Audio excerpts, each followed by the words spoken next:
മനുഷ്യൻ മക്കളായി വിളിച്ചത്. പഴയ മനുഷ്യനെ മാറ്റി ദൈവം വന്നത്. ആദാമിൽ നിന്ന് വെളിപ്പെട്ട പഴയ മനുഷ്യൻ, അവൻ മണ്ണുകൊണ്ടുള്ള ദേഹമായിരുന്ന മണ്ണുകൊണ്ട് തന്നെ അവൻ ദൈവത്തിന്റെ ജീവശ്വാസമൂലി അവൻ മനുഷ്യദേഹിയായി മാറിയ പോലെ അവൻ ദൈവത്തിന്റെ ദേഹിയായി മാറിയില്ല. മനസ്സിലാക്കണമേ, അവൻ ദൈവത്തിന്റെ ദേഹിയായി മാറിയില്ല, അവൻ മനുഷ്യദേഹിയായി മാറി. ദൈവത്തിന്റെ ദേഹി യേശു ക്രിസ്തുവാണ്.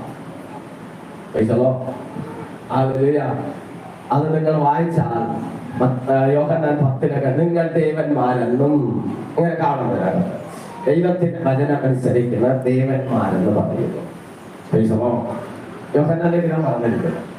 അപ്പോ നിങ്ങൾ മനസ്സിലാക്കണം, നമ്മുടെ ആൾക്കാരുടെ ഇടയിൽ നിന്നും പഴയ മനുഷ്യന്റെ സ്വഭാവത്തിന് ഇന്നുമുണ്ട്. അവൻ എന്താ ഉണ്ടെന്ന് ചോദിച്ചു